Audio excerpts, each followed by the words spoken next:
ہم میں سے بہت سے لوگ ایک ایسے گناہ کے چکر میں پھنس جاتے ہیں جہاں سے نکلنا یوں لگتا ہے کہ جیسے ناممکن ہے۔ لیکن آج ہم ایک بہت ہی عملی 4 نقطے منصوبے پر بات کریں گے، ایک ایسا منصوبہ جو اس چکر کو توڑنے کا راستہ دکھاتا ہے۔ یہ الفاظ یا اللہ پھر سے، اور اس کے ساتھ وہ شرمندگی کا احساس، گناہ کرنے کے بعد دل پر جو مایوسی چھا جاتی ہے نا، یہ ایک ایسی کیفیت ہے جسے بہت سے لوگ بہت اچھی طرح پہچانتے ہیں۔ خود سے بھی وعدہ کیا تھا اور اللہ سے بھی کہ بس یہ آخری بار ہے۔ دل میں ایک بہت پکا ارادہ تھا کہ اب اس راستے پر کبھی واپس مڑ کر نہیں دیکھنا۔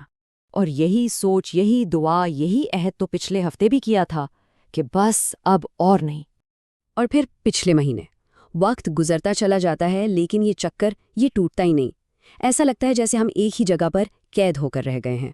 اور سچ تو یہ ہے کہ ہر بار گرنے کے بعد اٹھنے کی ہمت پہلے سے بھی کم ہو جاتی ہے۔ یہ نا ایک ایسی جنگ ہے جو بہت سے لوگ بالکل خاموشی سے اکیلے لڑ رہے ہیں، چاہے وہ لاہور میں ایک 22 سال کا نوجوان ہو یا کراچی میں ایک بہن۔ یہ ایک ایسی کشمکش ہے جو باہر سے نظر نہیں آتی، لیکن اندر ہی اندر دل کو کھوکھلا کر دیتی ہے۔ ہم پھنسے ہوئے ہیں، ہمیں اس گناہ سے نفرت ہے، اس کے بعد ہم روتے ہیں، دعائیں مانگتے ہیں کہ اللہ ہمیں اس سے بچا لے، لیکن پھر بھی ہم واپس اسی کی طرف چلے جاتے ہیں، بالکل اس قیدی کی طرح جس کے پاس جیل کی چابی تو ہے لیکن وہ اسے استعمال ہی نہیں کرتا۔ تو آخر مسئلہ کیا ہے؟ بات یہ ہے کہ مسئلہ صرف گناہ نہیں ہے، بلکہ اصل مسئلہ وہ ایک بہت بڑا جھوٹ ہے جس نے ہمیں روحانی طور پر قید کر کے رکھا ہوا ہے۔ شیطان ہمارے کانوں میں آ کے سرگوشی کرتا ہے۔ وہ کہتا ہے یہ گناہ چھوڑنا ناممکن ہے، وہ کہتا ہے میرا نفس بہت طاقتور ہے، میں کچھ نہیں کر سکتا۔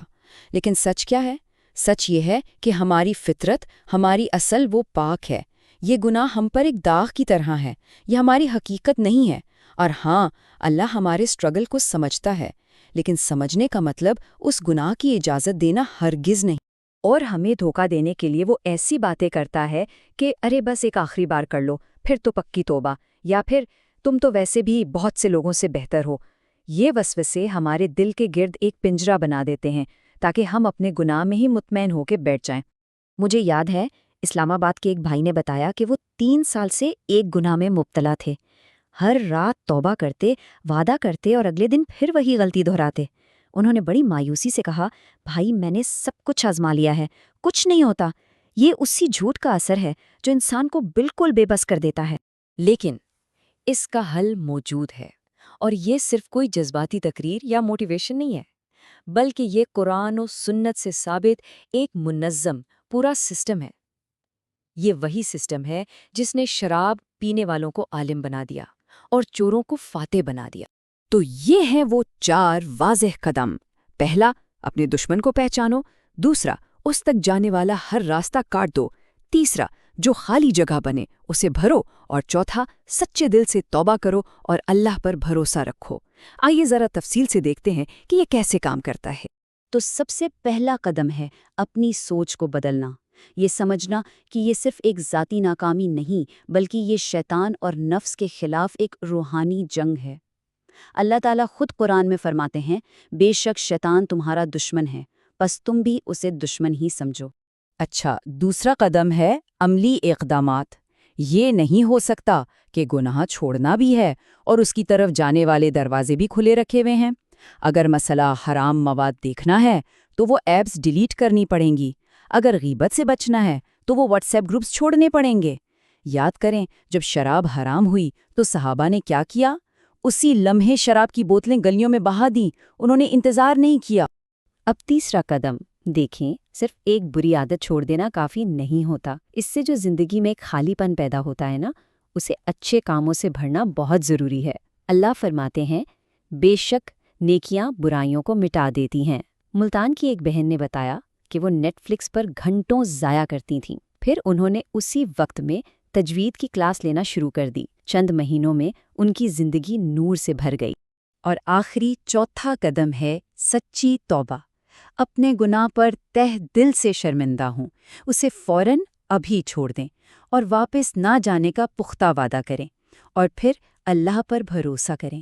اللہ توبہ کرنے والوں کو صرف معاف نہیں کرتا، بلکہ اللہ فرماتے ہیں، بے شک اللہ توبہ کرنے والوں سے محبت کرتا ہے۔ سبحان اللہ۔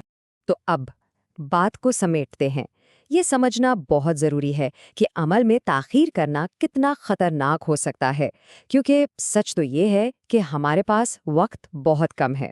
نبی کریم صلی اللہ علیہ وآلہ وسلم نے فرمایا، دنیا میں ایسے رہو جیسے تم ایک اجنبی یا مسافر ہو۔ اور مسافر کیا کرتا ہے؟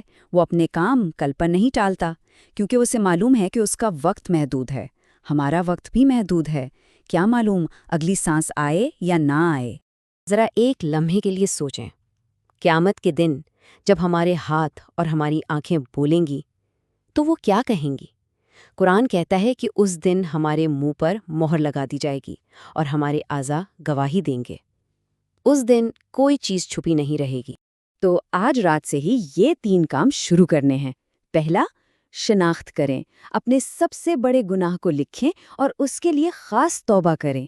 دوسرا، راستے کاٹیں، آج سونے سے پہلے اس گناہ کی طرف جانے والا کوئی ایک راستہ بند کر دیں۔ اور تیسرا، اس کی جگہ لیں، اس کی جگہ ایک چھوٹی سی مگر مستقل عبادت کو اپنی زندگی میں شامل کریں۔ اور آخر میں امید کا دامن کبھی نہ چھوڑیں۔ ایک حدیث قدسی میں اللہ فرماتا ہے، اگر وہ میری طرف چل کر آتا ہے تو میں اس کی طرف دوڑ کر جاتا ہوں۔ کوئی بھی بہت دور نہیں گیا، کوئی بھی مایوس نہ ہو۔ اللہ ہماری کوشش دیکھ رہا ہے اور ہمارا انتظار کر رہا ہے، بس ایک قدم اٹھانے کی ضرورت ہے۔